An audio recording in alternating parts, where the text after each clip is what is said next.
Good morning everyone. जय गुरु private IT के YouTube channel पे आप लोग का वेलकम है। तो चलिए, जैसा कि आप लोग को पता ही है कि ये ऑनलाइन क्लास जो चल रही है जय गुरु प्राइवेट आईटी के यूट्यूब चैनल के माध्यम से चल रही है। तो अभी भी बहुत सारे स्टूडेंट्स हैं जो सब्सक्राइब नहीं किए हैं, तो ज़्यादा से ज़्यादा स्टूडेंट इसको सब्सक्राइब करें एंड लाइक करें एंड शेयर करें। तो चलिए, आज मैं न्यू टॉपिक के साथ आया हूँ। आज हम लोग कुछ न्यू चैप्टर के बारे में जानेंगे, ठीक है। तो स्टील रूल का जो चैप्टर जो है वो समाप्त हो चुका है। आज हम लोग जानेंगे जो कि टॉपिक का नाम है कैलीपर। क्या है? कैलीपर, ठीक है। तो कैलीपर आप लोग वर्कशॉप में तो ही देखिएगा, यहाँ पे उसके थ्योरी के बारे में पढ़िए। तो कैलिपर से पहले मैं रूबरू अगर होना चाहूँगा तो उसका इंट्रोडक्शन मैं इस प्रकार बता सकता हूँ। तो कैलिपर का इंट्रोडक्शन क्या हो जाएगा? इंट्रोडक्शन मीन्स परिचय, ठीक है, परिचय। तो कैलिपर से हम लोग परिचय होते हैं, इंट्रोड्यूस होते हैं, ठीक है। कि कैलिपर एक क्या है? इनडायरेक्ट मेजरिंग इंस्ट्रूमेंट से क्या है? Calliper is a indirect measuring instrument, मतलब कैलिपर अप्रत्यक्ष मापी औजार है। क्या है? कैलिपर अप्रत्यक्ष मापी औजार है। तो मैं कह सकता हूँ यहाँ क्या कि calliper is a indirect, direct नहीं, क्या है? इनडायरेक्ट इनडायरेक्ट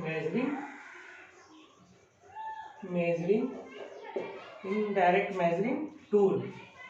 क्या है? इनडायरेक्ट मेजरिंग टूल, अप्रत्यक्ष मापी औजार, इनडायरेक्ट मेजरिंग टूल, ठीक है। तो जैसे मैं पहले भी थोड़ा सा क्लियर कर चुका हूँ कि इनडायरेक्ट मेजरिंग टूल क्या होता है और डायरेक्ट मेजरिंग टूल क्या होता है। डायरेक्ट मेजरिंग टूल को हम आसानी से पहचान सकते हैं कि उस पर क्या होते हैं कि इंच, मतलब इंच या मिलीमीटर या सेंटीमीटर में क्या होते हैं? ग्रेजुएशन अंकित होते हैं, ठीक है। लेकिन मतलब ग्रेजुएशन चिन्हित होते हैं, लेकिन इनडायरेक्ट मेजरिंग इंस्ट्रूमेंट्स में क्या होता है कि कोई ग्रेजुएशन या कोई मतलब अंश क्या है? अंकित नहीं होते। तो इस तरीके से हम उसे पकड़ सकते हैं कि ये इनडायरेक्ट मेजरिंग इंस्ट्रूमेंट है या डायरेक्ट मेजरिंग इंस्ट्रूमेंट्स है। तो इनडायरेक्ट मेजरिंग इंस्ट्रूमेंट्स का प्रयोग हम कैसे करते हैं? जैसे अगर ये इनडायरेक्ट मेजरिंग टूल जो हमारा कैलिपर है, तो कैलिपर का यूज हम क्या करेंगे? स्टील रूल की सहायता से करेंगे। हमें जितना साइज का मतलब जो चेक करना हो उस मतलब जॉब पे करके स्टील रूल की सहायता से हम माप को समझेंगे कि कितना इसका माप है, ठीक है। और डायरेक्ट मेजरिंग टूल क्या होता है? उससे हम डायरेक्ट माप सकते हैं। तो चलिए, ये क्या है कि calliper is a indirect measuring instruments या टूल, ठीक है। मतलब कैलिपर से एक अप्रत्यक्ष मापी औजार है, ठीक है। और इसका प्रयोग जो होता है स्टील रूल की सहायता से, इसका हम यूज बोल सकते हैं कि स्टील रूल की सहायता से हम किसी की लंबाई, लेंथ, चौड़ाई, विड्थ, ठीक है, लंबाई, चौड़ाई, थिकनेस मीन्स क्या हो गया? मोटाई, लंबाई, चौड़ाई, मोटाई, एंड डायमीटर, इसको डाया भी लिख सकते हैं, क्या? डायमीटर आदि को क्या कर सकते हैं? माप लेने के लिए किया जाता है। किसकी सहायता से? स्टील रूल की सहायता से, विथ स्टील रूल मीन्स क्या? स्टील रूल की सहायता से, ठीक है। याद रखिएगा कि हम कैलिपर का जो यूज करते हैं वो स्टील रूल की सहायता से किसी जॉब की लंबाई, चौड़ाई, थिकनेस एंड डाया। तो स्टील रूल से हम मापेंगे नहीं, कैलिपर से ही हम मापेंगे। और फिर क्या करेंगे?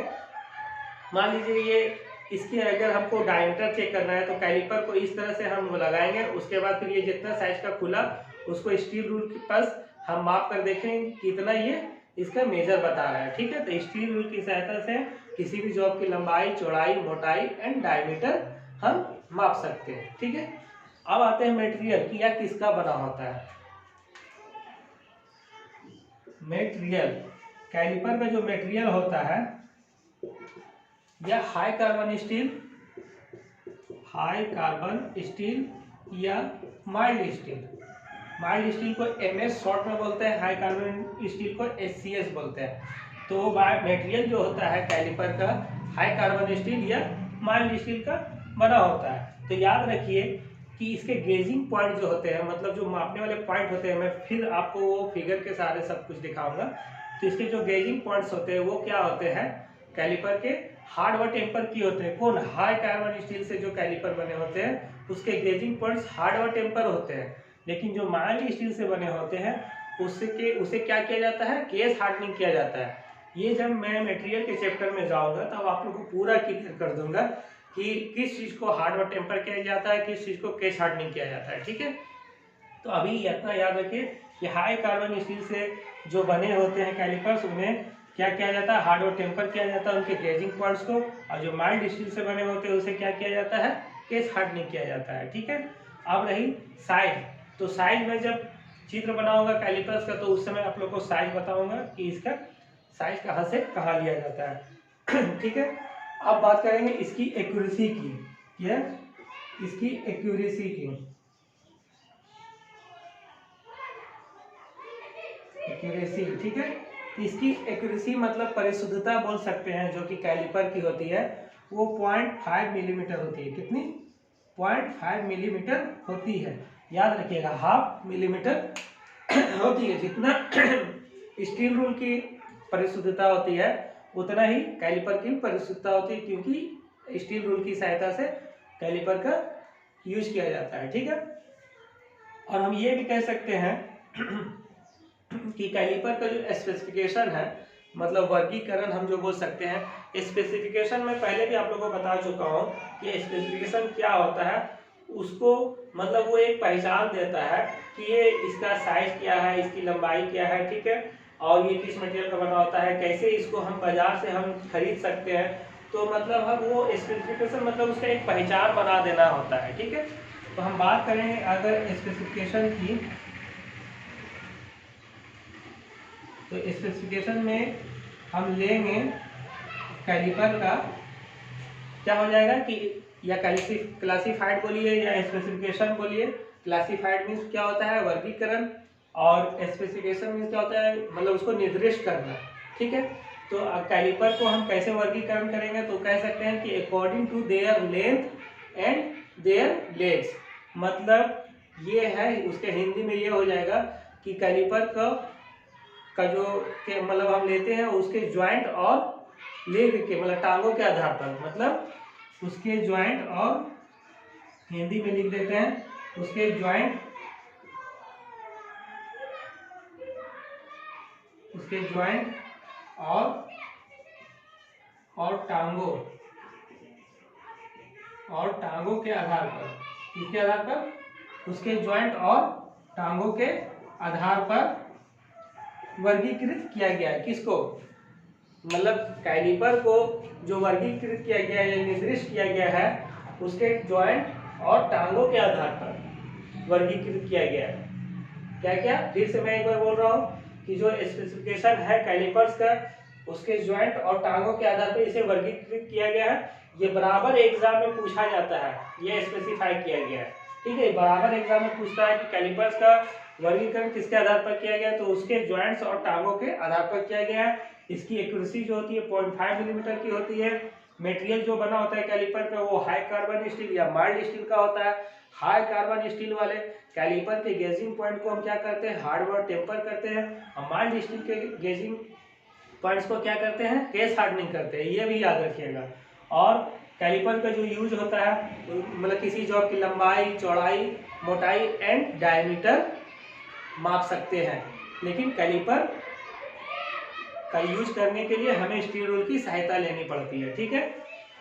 और इसका ये क्या है, मतलब इनडायरेक्ट मेजरिंग इंस्ट्रूमेंट है। इनडायरेक्ट मेजरिंग इंस्ट्रूमेंट या टूल मतलब अप्रत्यक्ष मापी औजार, ठीक है। और ये चीज और याद रखिए, इसका जो यूज हम बोल सकते हैं, मतलब एकदम बहुत ही शुद्ध हिंदी में, कि जिसका यूज स्टील रूल से वस्तु तक इसके विपरीत मापन का अंतरण करने हेतु किया जाता है। तो इतना टफ हिंदी आप लोगों को जरूरत नहीं है याद रखने का, मैं जितना बताया हूँ बस उतना ही याद रखिए। अब हम बात करेंगे इसके मतलब क्या, टाइप्स ऑफ ज्वाइंट के आधार पर कौन कौन होते हैं, ठीक है।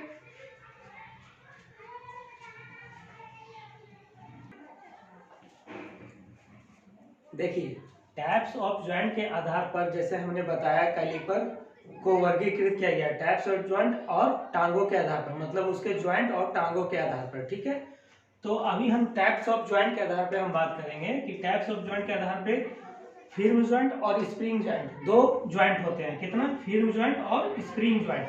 तो अभी जो हम बात कर रहे हैं वो फिर्म ज्वाइंट का बात करेंगे। किसका? फिर्म ज्वाइंट का हम बात कर रहे हैं। नेक्स्ट क्लास में हम स्प्रिंग ज्वाइंट का बात करेंगे। ये जो आप देख रहे हैं फिगर, ये फिर्म ज्वाइंट है।